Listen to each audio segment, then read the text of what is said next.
শুভ সন্ধ্যা সবাইকে। আজ 6 মে 22 বৈশাখ মঙ্গলবার। আজকের সন্ধ্যার বিশেষ বিশেষ খবর হলো শ্রীভূমি জেলা পরিষদ দখল শুধু সময়ের অপেক্ষা, বললেন জেলা বিজেপি সভাপতি সঞ্জীব বণিক। বিজেপি যে স্বপ্নের ভারতবর্ষ গড়ে তোলার পরিকল্পনা করেছে তা একমাত্র পঞ্চায়েতের মাধ্যমেই সম্ভব। সিইউইটি কেন্দ্র নেই শ্রীভূমি হাইলাকান্দিতে, অনিশ্চিত গরিব পড়ুয়াদের উচ্চশিক্ষার স্বপ্ন। কাটলিজোড়ার 2 জেলা পরিষদ আসনে এগিয়ে শাসক দলের প্রার্থীরাই। কাটলিজোড়া, বাগচুড়া ও বরুণচুড়া দলচুড়ায় কংগ্রেসের দুর্গে বিজেপির থাবা। রাতাবাড়িতে খুনের ঘটনায় গ্রেফতার 1।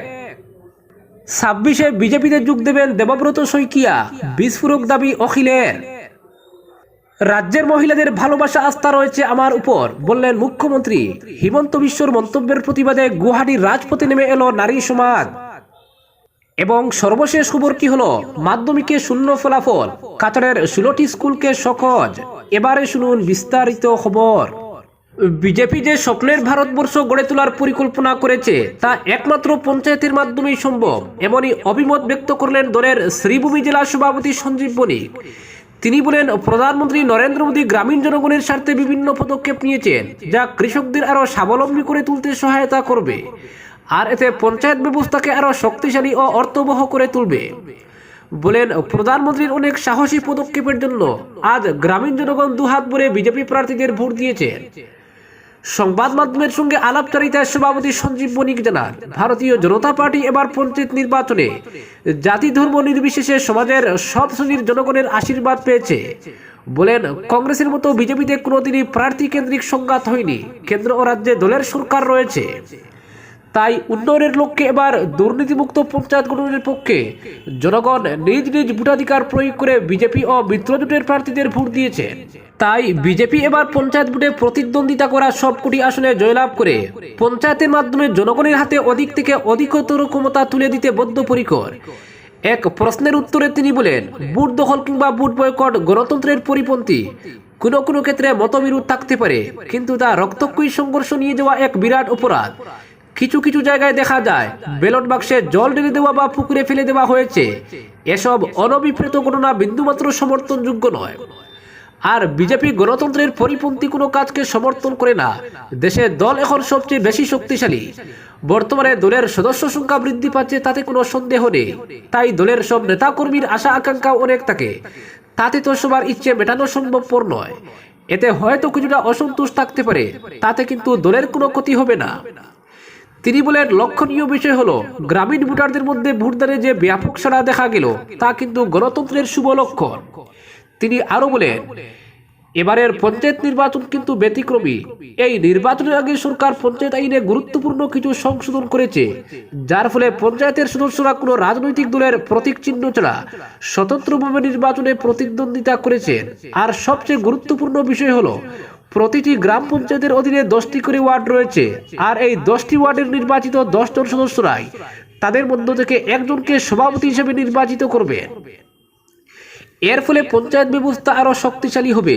আরেকটি বিষয় হলো, এই গ্রাম সভাপতির বিরুদ্ধে সদস্যরা ইচ্ছে করলেও 2.5 বছরের আগে অনাস্থা প্রস্তাব আনতে পারবেন না। এটা কিন্তু গ্রামীণ রাজনীতিতে এক বড়সড় পরিবর্তন। আগে দেখা যেত যে কোনো সময় খেয়াল খুশি মতো সভাপতির বিরুদ্ধে অনাস্থা প্রস্তাব আনার ফলে সরকারের অনেক উন্নয়নমূলক কাজ মাঝপথেই আটকে থাকতো। তা কিন্তু এখন আর হবে না। তিনি বলেন, দীর্ঘ বছর গোটা দেশ দুর্নীতির স্বর্গরাজ্য ছিল। ভারতীয় জনতা পার্টির সরকার ক্ষমতায় আসার পর থেকে দুর্নীতিবাজদের খাঁচাবন্দি করেছে। এক সময় ছিল যখন উৎকুচ্চড়া চাকরির কথা ভাবাই যেত না, কিন্তু কেন্দ্রে রাজ্য কিংবা বিজেপি সরকার আসার পর উৎকুচ্চড়ায় যোগ্যতার ভিত্তিতে চাকরি হচ্ছে। তিনি বলেন, ভারতীয় জনতা পার্টি বিনা প্রতিদ্বন্দ্বিতায় 2টি জেলা পরিষদ আসনে জয়লাভ করেছে, আর বাকি 14টি আসন যে গেরুয়া শিবির দখল করবে তা নিয়ে দল 100% আশাবাদী। এছাড়া আঞ্চলিক পঞ্চায়েতের সদস্য পদেও তার দল ও মিত্রজোটের প্রার্থীরা বিজয়ী হবেন। এটা শুধু সময়ের অপেক্ষা মাত্র।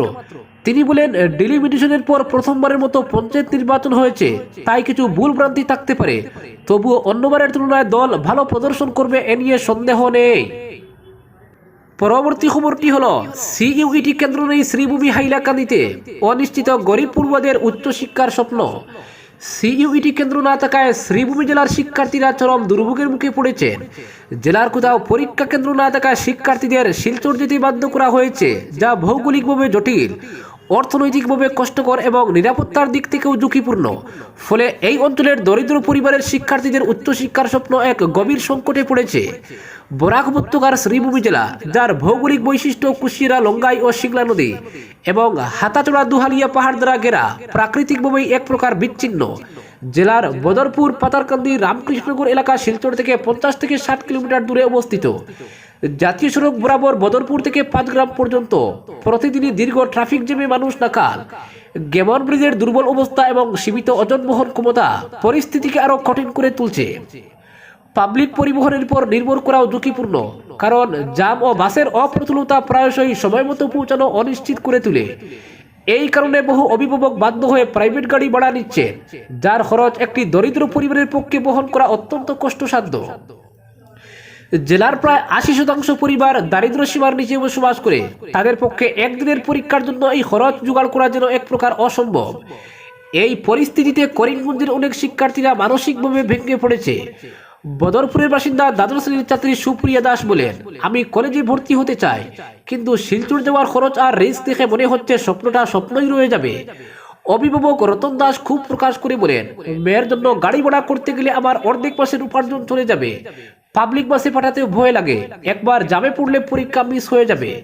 আরেকজন অভিভাবক আব্দুল হক বলেন, সরকার কি আমাদের কথা ভাবে না? বদরপুরে যদি কেন্দ্র থাকতো এটাও কষ্ট হতো না। শুধু অর্থনৈতিক নয়, মেয়ে শিক্ষার্থীদের ক্ষেত্রে নিরাপত্তাজনিত কারণেও পরিস্থিতি আরো ভয়াবহ। মেয়েদের একা শিলচরে পাঠানো নিয়ে তারা উদ্বিগ্ন। ফলস্বরূপ অনেক মেয়ে দ্বাদশ শ্রেণীর পরই উচ্চশিক্ষার পথ থেকে সরে আসছে। পর্যাপ্ত তথ্য প্রচারের অভাব, স্কুল কলেজে দায়িত্বশীলতার ঘাটতি এবং প্রত্যন্ত অঞ্চলে ইন্টারনেট সংযোগের অভাবে অনেক শিক্ষার্থী সম্মিলিত বিশ্ববিদ্যালয়ে প্রবেশিকা পরীক্ষা সম্পর্কে জানতেই পারেনি। ফলে বহু শিক্ষার্থী আবেদনই করতে পারেনি, যা তাদের ভবিষ্যতের দরজাগুলি বন্ধ করে দিয়েছে।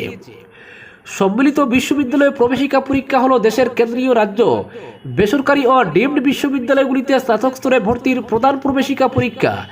এই পরীক্ষা 8 মে থেকে 1 জুন পর্যন্ত কম্পিউটার ভিত্তিক পদ্ধতিতে 300-ও বেশি শহরে এবং বিদেশেও 15টি কেন্দ্রে অনুষ্ঠিত হচ্ছে। অথচ বরাক উপত্যকার 3 জেলা শ্রীভূমি, কাছাড় ও হাইলাকান্দি মিলে শুধুমাত্র শিলচরে কেন্দ্র রাখা হয়েছে। গত বছর শিক্ষামন্ত্রী রনজ পেগু এনটিএ-কে বরাক উপত্যকায় আরও কেন্দ্র বাড়ানোর অনুরোধ করেছিলেন, কিন্তু বাস্তবায়নে কোনো অগ্রগতি নেই। বর্তমানে সম্মিলিত বিশ্ববিদ্যালয় প্রবেশিকা পরীক্ষা শুধু একটি পরীক্ষা নয়, শ্রীভূমির মতো পিছিয়ে পড়া জেলায় এটি শিক্ষার ভবিষ্যতের লড়াইয়ে অংশ নেওয়ার একটি শেষ সুযোগ। সেই লড়াইয়ে শিক্ষার্থীরা এখনই হেরে যাচ্ছে ভৌগোলিক, অর্থনৈতিক এবং প্রশাসনিক অবহেলার কাছে। পরবর্তী খবরটি হলো, কাটলিচুড়ার 2 জেলা পরিষদ আসনে এগিয়ে শাসক দলের প্রার্থীরাই। ডিলিমিটেশনের পর নবগঠিত 121 হাইলাকান্দি বিধানসভা কেন্দ্রের অধীন কাটলিচুড়া, বাগচুড়া জেডপি ও বরুণচুড়া দলচুড়া জেলা পরিষদ আসন একসময় কংগ্রেসের দুর্গ হিসেবে পরিচিত ছিল। এই 2 জেলা পরিষদের অধীন গ্রাম পঞ্চায়েত এলাকা চা বাগান থেকে সর্বোচ্চ ভোট পেয়ে 30 বছর বিধায়ক মন্ত্রী ছিলেন গৌতম রায়। কংগ্রেসের দুর্গ হিসেবে পরিচিত ছিল ওইসব এলাকা, যদিও সেই গৌতম রায়ও নেই আর কংগ্রেস রাজত্বেও নেই। এখন চলছে বিজেপির রাজ। ডিলিমিটেশনের পর বাঙালি হিন্দু চা বাগান অধ্যুষিত জনবসতি নিয়ে গঠিত কাটলিচুড়া, বাগচুড়া এবং বরুণচুড়া দলচুড়া আসনে এবারের পঞ্চায়েত নির্বাচনের পর গেরুয়া দলের প্রার্থী সহ পুরো গেরুয়া ব্রিগেডকে চিন্তামুক্ত দেখা যাচ্ছে। ভোট পরবর্তী চর্চায় বিজেপি ওই 2 আসনকে তাদের জয় নিশ্চিত ধরে নিয়ে গণনা শুরু করেছে। দল ওই 2 আসনকে পজিটিভ সিট ধরে নিয়ে জেলার অন্য আসন নিয়ে হিসাব নিকাশ করছে। কাটলিচুড়া, বাগচুড়া জেলা পরিষদ আসনে দ্বিমুখী লড়াই হচ্ছে। বিজেপির পম্পা দাস বনাম কংগ্রেসের প্রিয়াঙ্কা দাসের মধ্যে প্রতিদ্বন্দ্বিতা হচ্ছে। গেরুয়া প্রার্থী পম্পা দাস বিজেপি নেতা রাজকুমার দাসের বোন। এই আসনে পম্পা দাসের হয়ে মন্ত্রী কৃষ্ণেন্দু পাল প্রচার চালিয়েছিলেন। অন্যদিকে প্রিয়াঙ্কা দাস কংগ্রেস নেত্রী পদ্মা দাসের কন্যা। কংগ্রেস প্রার্থীর পক্ষে কোনো হাই প্রোফাইল কাউকে প্রচারে দেখা যায়নি। 8টি জিপি নিয়ে গঠিত কাটলিচুড়া, বাগচুড়া জেলা পরিষদ আসনের অধীনে Rangabag GP, Katlichhara GP, Harishnagar GP, Nishkar GP, Manipur GP, Madhabpur Ramnathpur GP, Garmura Ramnathpur GP, Duttapur Bagchura GP রয়েছে। এই জেলা পরিষদ আসনে হিন্দু এবং মুসলিম ভোটের মধ্যে বিশাল ফারাক রয়েছে। পঞ্চায়েত নির্বাচনের প্রচারাভিযানে সাংগঠনিক দিক দিয়ে কংগ্রেস পিছিয়ে থাকায় বাড়তি মাইলেজ নেয় গেরুয়া বাহিনী।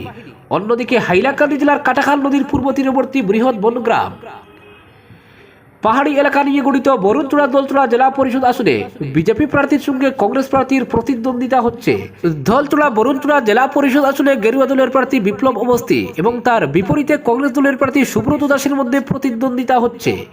বিজেপির সাংগঠনিক দিক দিয়ে দলচূড়া বরুণচূড়া জেলা পরিষদ আসনে যথেষ্ট শক্ত অবস্থানে থাকায় ওই আসনে দলীয় প্রার্থীর জয় নিয়ে আত্মবিশ্বাসী গেরুয়া দল। যদিও এখন দেখার পালা বরুণচূড়া দলচূড়া জেলা পরিষদ আসনে বিপ্লব অবস্থি না সুব্রত দাস জয়ী হচ্ছেন, জানা যাবে 11 মে। পরবর্তী খবর কি হলো, 26-এর নির্বাচনে বিজেপিকে পরাজিত করার লক্ষ্যে কংগ্রেস ও রাইজোর দলের মিত্রতা পঞ্চায়েত নির্বাচনে শত্রুতায় পরিণত হয়েছে। দুই দলের প্রকাশ্য বাক্যবান আবদ্ধ দিচ্ছে শাসক দল বিজেপিকে।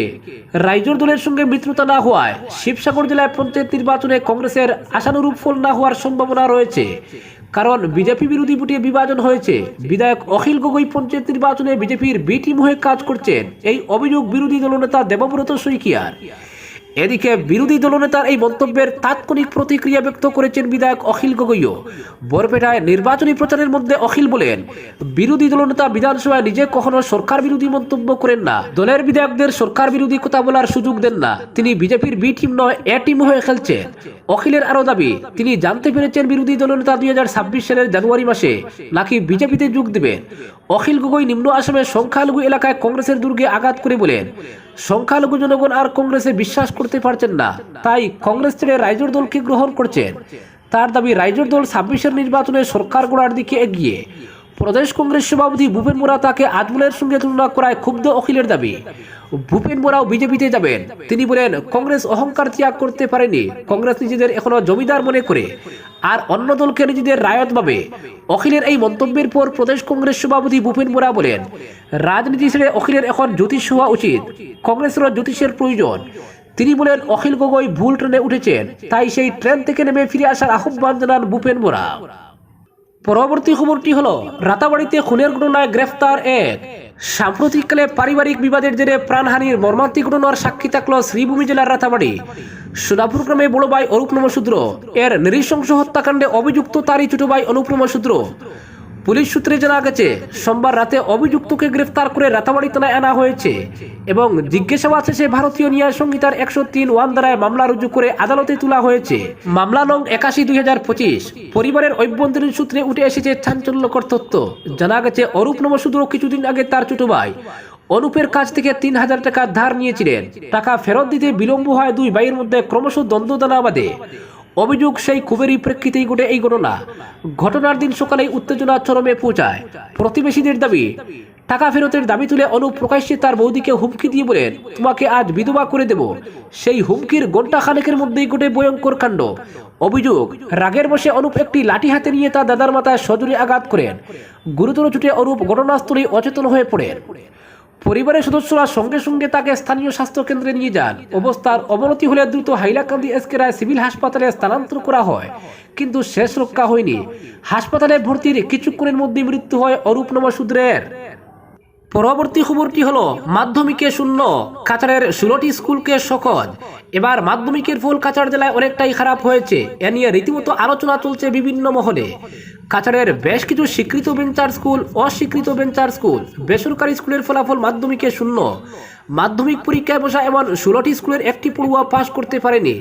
স্কুলগুলি হলো town girls high school, Pangram high school, Pangram block headquarter high school, Jaipur public high school, Haji Muzammil high school, JRD public high school, doctor B R. Ambedkar memorial high school, Palai high school, Rammanikpur high school, Konapura grant tea garden high school, B R. Sahu memorial high school, Maruachura public high school, Nadia Chand Majid Ali memorial high school, Shirlili Rasmani English school, Noor Khatun high school, মজ central school. এই স্কুলগুলিকে আসাম রাজ্য school শিক্ষা পরিষদ থেকে সহজ notice পাঠানো হয়েছে। শিক্ষা বিভাগ সূত্রে জানা গেছে, এই 16টি স্কুলের ভাগ্য এখন সুতোয় ঝুলছে। পরবর্তী খবর, রাজ্যের মহিলাদের ভালোবাসা আস্থা রয়েছে আমার উপর, বললেন মুখ্যমন্ত্রী। হিমন্ত বিশ্বর মন্তব্যের প্রতিবাদে গুয়াহাটির রাজপথে নেমে এলো নারী সমাজ। এবার মুখ্যমন্ত্রীর বিরুদ্ধে রাজপথে মহিলারা। কংগ্রেসকে কটাক্ষ করতে গিয়ে মুখ্যমন্ত্রী হিমন্ত বিশ্ব শর্মা আসামের নারী সমাজকে অপমান করেছেন। এই অভিযোগ তুলে একাংশ মহিলা সোমবার গুয়াহাটির রাজপথে প্রতিবাদ মিছিল বের করেন। তখন পুলিশের সঙ্গে তাদের খণ্ডযুদ্ধ বাঁধে। মুখ্যমন্ত্রীর বিরুদ্ধে মহিলাদের মিছিলে বাধা দেয় পুলিশ। পুলিশের সঙ্গে হাতাহাতিতে একাংশ মহিলা আহত হয়েছেন বলে অভিযোগ। প্রতিবাদী মহিলাদের অভিযোগ, মুখ্যমন্ত্রী হিমন্ত বিশ্ব শর্মা মহিলা সমাজকে অপমানিত করেছেন, আর তিনি এটা প্রথমবার করেননি, এর আগেও বহুবার মহিলাদের অপমানিত করেছেন তিনি। তাই মুখ্যমন্ত্রীকে মহিলাদের প্রতি করা অশালীন মন্তব্য প্রত্যাহার সহ প্রকাশ্যে ক্ষমা চাওয়ার আহ্বান জানিয়েছেন তারা আরও বলেন, মুখ্যমন্ত্রী হিমন্ত বিশ্ব শর্মা মহিলাদের নিয়ে যে মন্তব্য করেছেন সেই সময় তিনি নিজেই কংগ্রেস সরকারের প্রভাবশালী মন্ত্রী ছিলেন, তিনি তখন কেন নীরব ছিলেন? প্রতিবাদী মহিলারা বলেন, মুখ্যমন্ত্রী শর্মা মহিলাদের প্রতি অশালীন মন্তব্য করে মহিলাদের প্রতি তার মনোভাব প্রকাশ করেছেন, তার মনোবাদী চরিত্র প্রকাশ পেয়েছে।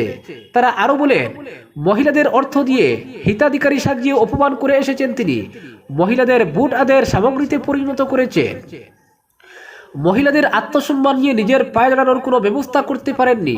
এই ইস্যুতে প্রদেশ মহিলা কংগ্রেসের সোমবার মুখ্যমন্ত্রীর বিরুদ্ধে এজাহার দায়ের করেছে। এদিকে মহিলাদের এই প্রতিবাদ এজাহার নিয়ে প্রতিক্রিয়া প্রকাশ করেছেন মুখ্যমন্ত্রী হিমন্ত। তিনি বলেন, তার বিরুদ্ধে মামলা করে কি হবে, তিনি কি অপরাধ করেছেন? মহিলাদের প্রতিবাদকে কটাক্ষ করে তিনি বলেন, এটা নিজের নাক কেটে অন্যের যাত্রা ভঙ্গ করা।